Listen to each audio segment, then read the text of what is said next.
বিরোধীরা তো বলে তৃণমূল নেতা মানে বহু বাড়ি। দেখুন বিরোধীরা এরা মানুষের পাশে থাকে না, আর মানুষ কি খাচ্ছে কি পড়ছে, মানুষ কোথায় যাচ্ছে, মানুষ কেমন আছে ভাবে না। বিরোধী করার জন্যই বিরোধিতা, সেই জন্যই বিরোধীদের জন্ম। এরা মানুষের সুখ দুঃখে সাথী হয় না। তাই বাংলার মানুষ 24-এ তার জবাব দেবে, তার জন্য নিশ্চিত থাকুন। রঞ্জন ধারা কি বড় ভিলা ফিলা বানাবে নাকি আরো ভালো পদ পেতে? না না, সেরকম স্বপ্ন নয়। মানুষকে নিয়ে থাকা, মানুষকে নিয়ে জীবনযাপন করা, মানুষকে নিয়ে আনন্দ করা, এটাই আমার স্বপ্ন, এটা আমার অ্যাচিভমেন্ট। আচ্ছা, জেলা পরিষদের একটা সভাধিপতি, সকাল বিকেল বাড়িতে লোক আসতে থাকে, লোক আপনাকে বাড়িতে সবসময় পায় না। জৈন, আমরা এখন উপস্থিত আছি হুগলি জেলার একটা গ্রামে। গ্রামটা এরম, মানে আপনারা যদি আসবেন না, দেখে বুঝতে পারবেন যে আমরা অনেক সময় দেখি নেগেটিভিটি, যে নেগেটিভ খবরগুলো হয়, লোকে বলে উন্নয়ন হয় না, রাস্তা হয় না, এই হয় না। কিন্তু এখানে আসার পর যেটা আমরা ফিল করলাম, এই এতটা গ্রামে আমরা ঢুকেছি, প্রায় চুঁচুড়া স্টেশন থেকে 1 ঘন্টার রাস্তা হবে, এত ভিতরে ঢুকে মানে এই গ্রামের রাস্তা দেখে না মন খুশ হয়ে যাবে আপনাদের। আর এখানকার যে জেলা পরিষদের সভাধিপতি হচ্ছেন রঞ্জন ধারা, দাদার সাথে আমরা কথা বলবো। এখানে পুরো গ্রাম এলাকা, স্কুল থেকে নিয়ে আশেপাশে যারা ছোট ছোট প্রাইমারি স্কুল থেকে নিয়ে হাই স্কুল থেকে নিয়ে গ্রামের রাস্তা, পুরো জিনিসটা দেখার পর আপনি বুঝতে পারবেন যে নেগেটিভিটি করাটা উচিত নয়। গ্রাউন্ড জিরোতে এসে দেখতে হবে যে মানে আসল জিনিসটা কী আছে। দাদা, সবার প্রথম আমার চ্যানেলে স্বাগত আপনাকে। ধন্যবাদ। আমি ঢোকার পথে দেখলাম যে গ্রামের ভিতরের রাস্তাগুলো মানে হেভি রাস্তা, মানে আমরা অনেক সময় দেখি শহরে ওরম রাস্তা হয় না, তো কারণটা কী আছে? দেখুন, ব্যাপারটা হচ্ছে কি, মমতা বন্দ্যোপাধ্যায় এমন এক ব্যক্তিত্ব, যে পশ্চিমবঙ্গের প্রাণের প্রিয় মমতা বন্দ্যোপাধ্যায়, যে পশ্চিমবাংলার প্রতিটা মানুষকে তার বুক দিয়ে আগলে রেখেছে, তার পরিষেবা দিয়ে। এবং আপনারা তার দৃষ্টান্তস্বরূপ দেখতে পেলেন যে আমার এই একটা প্রত্যন্ত গ্রাম, ঝাঁ চকচকে রাস্তা, রাস্তায় রাস্তায় আলো, এবং এখানে আমাদের বেশি করে কৃষিজীবী মানুষেরা এখানে বসবাস করে। তার সত্ত্বেও আমার যে গ্রাম, সেই গ্রামের মধ্যে আমার 4টে প্রাইমারি স্কুল আছে, একটা হাই স্কুল আছে, পোস্ট অফিস আছে, লাইব্রেরি আছে।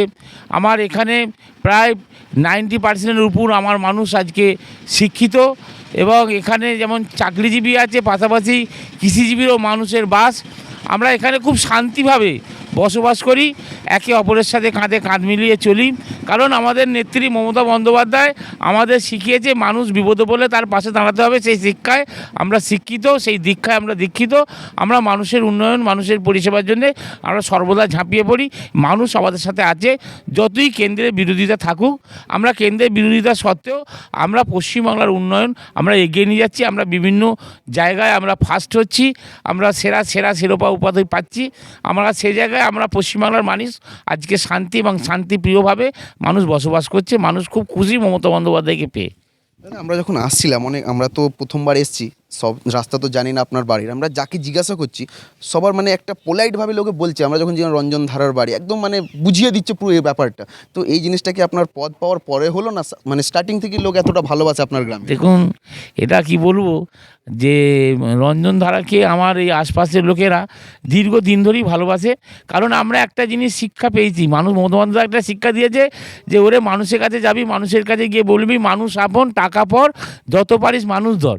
সেই শিক্ষায় শিক্ষিত আমরা, তার জন্যে মানুষের সাথে আমরা ভালো ব্যবহার করি, মানুষ আমাদের সাথে ভালো ব্যবহার করে।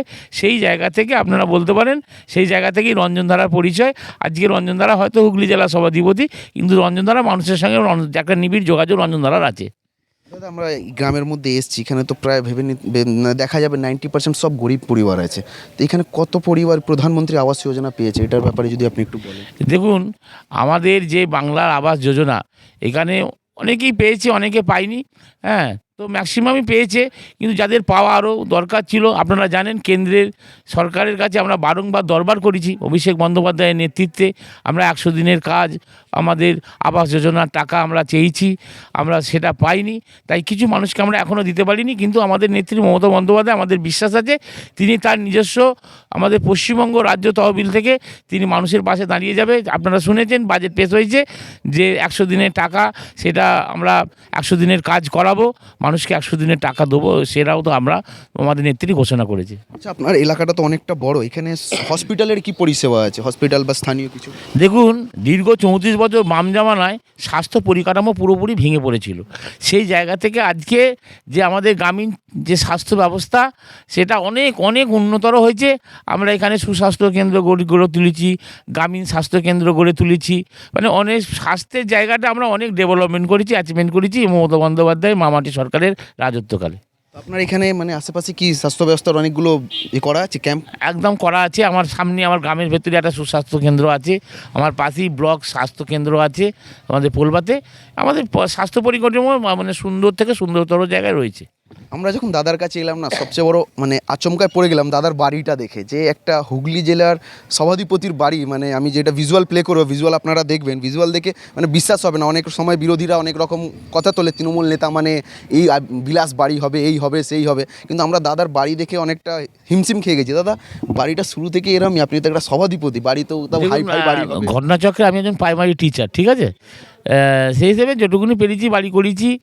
আমাদের তো একটু চাষবাসও লাগে, সেখানেও চাষবাসেও কিছু আমাদের চাষবাস করি, আমাদের জীবন জীবিকা করতে হয়।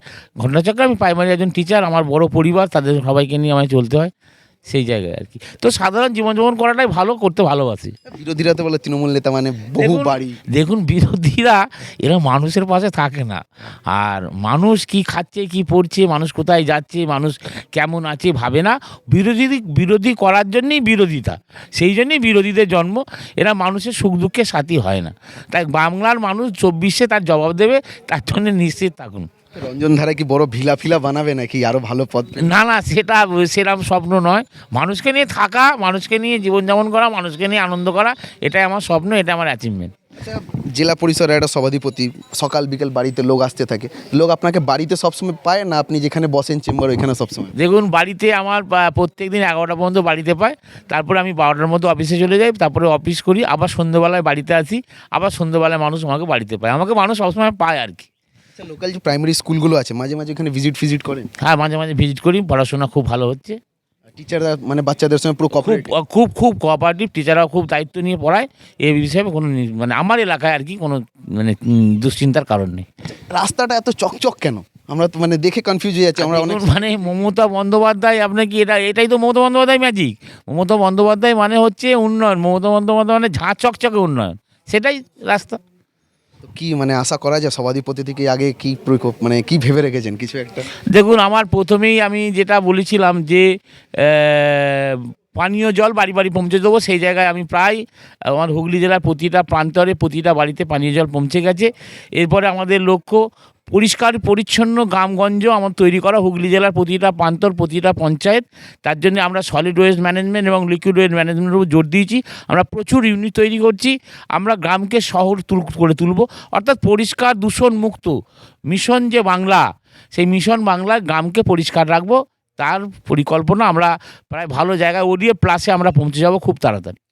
আমরা ভিজুয়াল প্লে করব, দাদার বাড়ির ভিজুয়াল হোক বা রাস্তার ভিজুয়াল হোক, দেখে আপনারাই মানে কমেন্টে নিশ্চয়ই জানাবেন যে জিনিসটা মানে কি ভাবলেন আপনারা। কেন কি এরম একটা সভাধিপতি, আমরা এইটা বলছি না শুধু এই দলে, যে কোনো দলে যদি এরম একটা লোক থাকে না যে অনেস্টভাবে নিজের গ্রামকে উন্নয়ন করার জন্য কাজ করবে, সে যেই পদেই থাকুক, হয়তো ইনি সভাধিপতির হবেন বা আগামীকালে ভালো পদ পাবেন বা দরকার নেই পদের, মানুষের কাজ করার জন্য দাদা পদ লাগে না না না না না না, সদিচ্ছা থাকলে মানুষের কাজ করা যায়।